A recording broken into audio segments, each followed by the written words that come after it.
Anda kembali di Sindo Malam pemirsa, Ketua Umum PSI Kaesang Pangarep kembali membuat heboh. Setelah sebelumnya kenakan pakaian bertuliskan Anak Mulyono, kini Kaesang berkelakar akan berikan hadiah jet pribadi kepada kader PSI. Padahal tadi saya sudah bilang hadiahnya mahal, hadiahnya mewah, mintanya sepeda. Padahal saya tadi mau kasih private jet.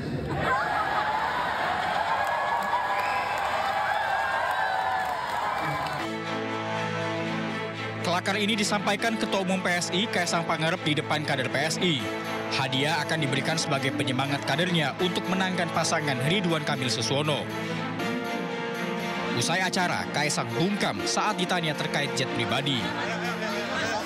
Mas, terkait dengan jet pribadi bagaimana, Mas? Kaesang pun langsung meninggalkan lokasi acara dengan menggunakan mobil pribadinya.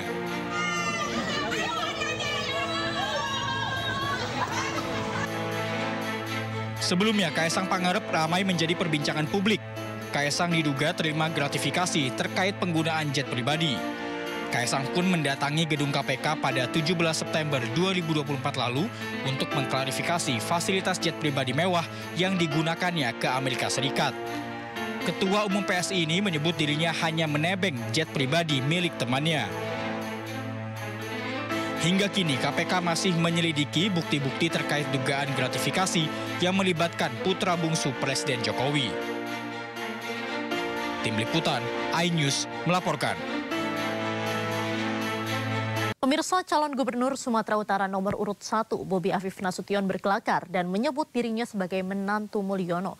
Ia juga memperkenalkan istrinya Kahiyang Ayu yang merupakan anak Presiden Jokowi sebagai anak Mulyono.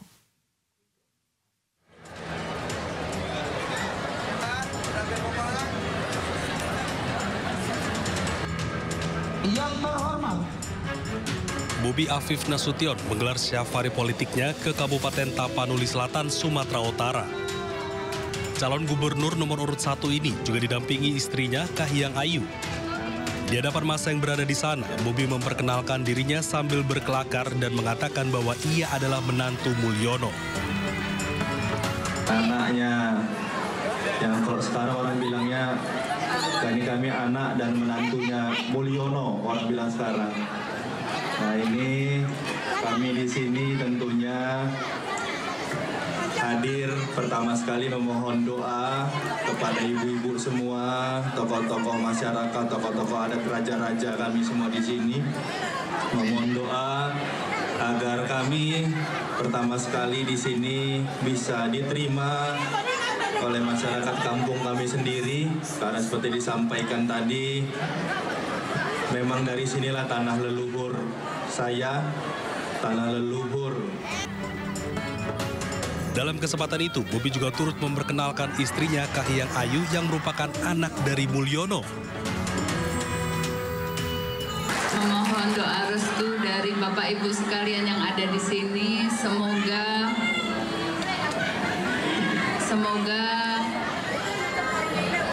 kami bisa diberikan amanah untuk menjadi Gubernur Sumatera Utara. Terima kasih.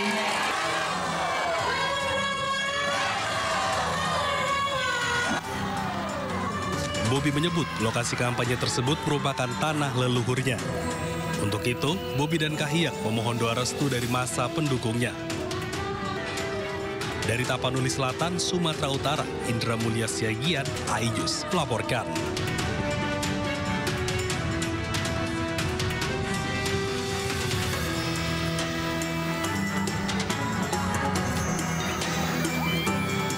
Pemirsa, Ketua Harian DPP Partai Gerindra Sufmi Dasko Ahmad menyatakan Presiden terpilih Prabowo Subianto menargetkan susunan kabinetnya rampung pada 15 Oktober 2024. Dasko menyebut nomenklatur kementerian di Kabinet Prabowo Gibran masih dinamis dan fluktuatif hingga saat ini.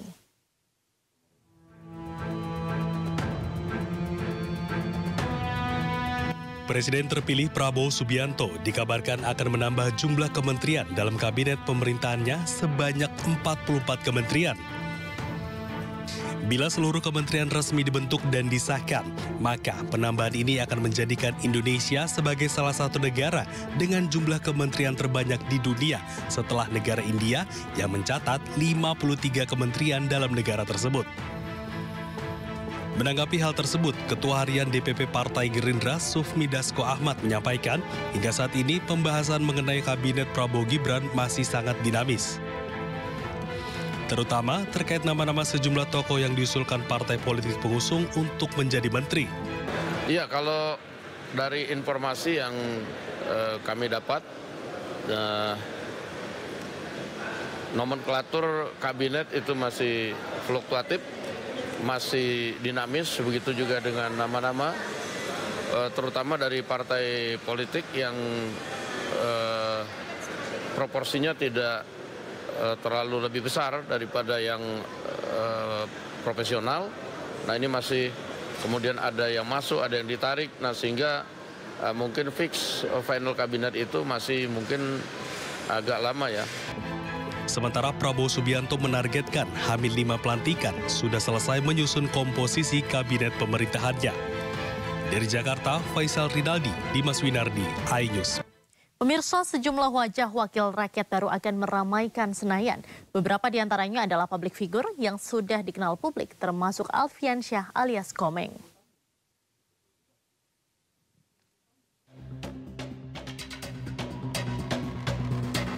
Sejumlah wajah wakil rakyat baru akan meramaikan Senayan. Beberapa di antaranya berasal dari kalangan selebriti.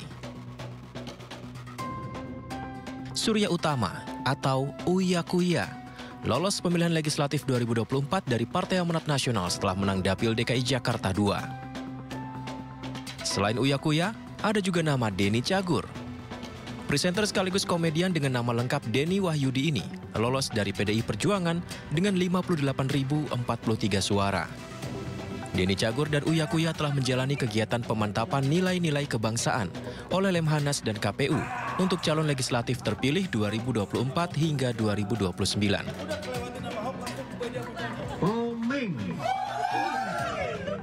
Dan satu lagi yang kita pasti tahu, Alfiansyah alias Komeng. Komeng meraih suara fenomenal dengan capaian hingga 5 juta suara sebagai calon Dewan Perwakilan Daerah Wilayah Jawa Barat. Duren adul, tapi rasanya rasa raisa. Menariknya, jika Komeng yang kita tahu selalu usil, lucu, dan kerap mengundang tawa, mode serius Komeng bikin pangling publik saat membahas anggaran DPD RI dan ingin membuat Dewan Perwakilan Daerah bisa menggigit serta tidak ompong. Dan dia hanya cukup ngobrol dengan orang partai, tapi setelah jadi kepala daerah, anggarannya tidak turun karena tidak didukung oleh partai. Saya orang baru dari dulu hanya mendengar DPD nggak punya gigi, DPD nggak punya gigi. Ini gimana ngigit nih kalau ompong kan? Gitu. Bahkan, pernyataan penutup Komeng mendapat tepuk tangan seluruh peserta rapat. Saya juga kali tersinggung dengan saudara saya, Pak Penrat. Katanya di sini orang-orang yang dari Padang Anggur akhirnya masuk DPD. Nah, makanya supaya DPD ini kuat, jangan dibicarakan caranya mulu. Kapan bergeraknya, Pak? Terima kasih. Wassalamualaikum warahmatullahi wabarakatuh. Komeng bersama teman-temannya ini akan dilantik sebagai wakil rakyat dan resmi bertugas pada tanggal 1 Oktober 2024. Tim Liputan iNews melaporkan. Pemirsa, Senin pagi tadi DPR menggelar rapat paripurna terakhir periode 2019-2024. Rapat paripurna terakhir ini tidak dihadiri oleh 269 orang anggota Dewan.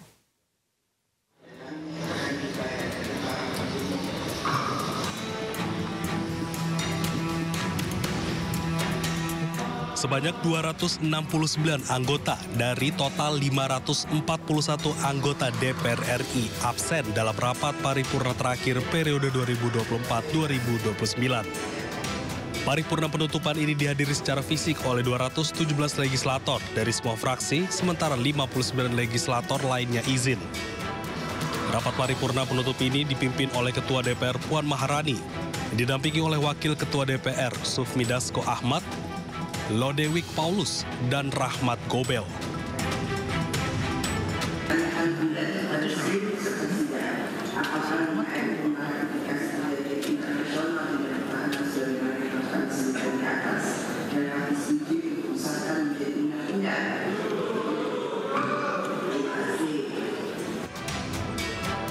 Terdapat sejumlah agenda dalam rapat paripurna DPR ini, mulai dari RUU Kerjasama Pertahanan dengan pemerintah India, RUU Kerjasama Pemerintah Brazil hingga Kerjasama Pertahanan dengan pemerintah Uni Emirat Arab. Kemudian ada juga agenda penyampaian laporan akhir dari Pansus Haji 2024. Dari Jakarta, Tim Liputan iNews melaporkan.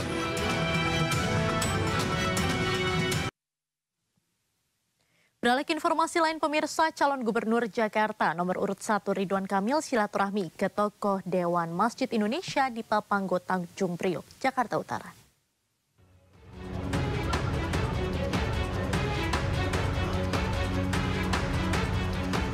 Hari ini, Senin 30 September 2024, calon gubernur Jakarta nomor urut 1 Ridwan Kamil silaturahmi ke tokoh Dewan Masjid Indonesia di Papanggo, Tanjung Priok, Jakarta Utara. Ridwan Kamil menyerap aspirasi terkait program umroh dan haji untuk marbot dan pengurus DKM, serta membahas anggaran-anggaran untuk kegiatan masjid yang nantinya akan ditingkatkan jika terpilih di Pilkada Jakarta. Tadi bertemu dengan para pimpinan dari Dewan Masjid Indonesia, bertemunya di rumah karena itu yang paling benar lah ya, nggak boleh di masjid, menyampaikan pada dasarnya 90% aspirasi tentang bagaimana dulu ada anggaran-anggaran untuk masjid, tolong dipertahankan dan ditingkatkan. Ada kegiatan-kegiatan di masjid, tolong disupport ya. Dalam kesempatan ini, sejumlah warga juga memanfaatkan momen bertemu dengan Ridwan Kamil sambil berfoto bersama. Dari Jakarta, Tim Liputan iNews melaporkan. Pemirsa, jelang pemilihan Kepala Daerah serentak 2024, Ketua Umum DPP Partai Perindo, Angela Tanusudibio memimpin langsung konsolidasi di DPW Partai Perindo Nusa Tenggara Barat. Dalam kunjungannya ini, Angela memberikan arahan khusus serta memperkuat strategi pemenangan calon kepala daerah yang telah diusung oleh Partai Perindo.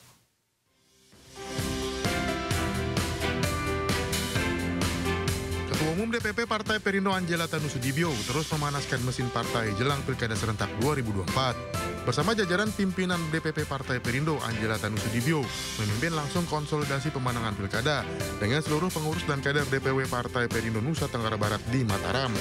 Kehadiran Angela Tanusudibio yang juga Wamen Parekraf ini untuk memberikan arahan semangat serta strategi pemenangan calon kepala daerah yang telah diusung partai berlambang Raja Wali mengembangkan sayap ini. Dengan konsolidasi hari ini kita bisa makin solid ya, memberikan dukungan penuh tentunya kepada calon-calon kepala daerah kita untuk bisa turun ke tengah masyarakat, hadir di tengah masyarakat, dan sehingga masyarakat bisa melihat betul-betul hati dari para calon kepala daerah kami bahwa inilah para pemimpin-pemimpin yang ingin mensejahterakan masyarakat. Pada Pilgub NTB, Partai Perindo resmi mendukung kadernya Siti Rohmi Jalila yang berpasangan dengan Musyafirin. Keduanya dinilai dapat mensejahterakan masyarakat Nusa Tenggara Barat dengan program-program pro-rakyat. Memiliki elektabilitas tertinggi dari berbagai lembaga survei, menjadi bukti kepercayaan masyarakat NTB terhadap Siti Rohmi sebagai sosok pimpinan wanita yang menjunjung tinggi komitmen kerja dan sepenuh hati melayani masyarakat. Kita kedatangan ketum kita dan sangat berbahagia dengan kedatangan beliau, menambah semangat bagi kami di NTB untuk berjuang memenangkan Pilkada 2024 ini. Ketua Umum DPP Partai Perindo mendorong pengurus dan kader untuk memanfaatkan waktu secara maksimal dengan turun langsung ke lapangan menyapa masyarakat. Dari Mataram, Nusa Tenggara Barat, Hari Kasidi iNews melaporkan.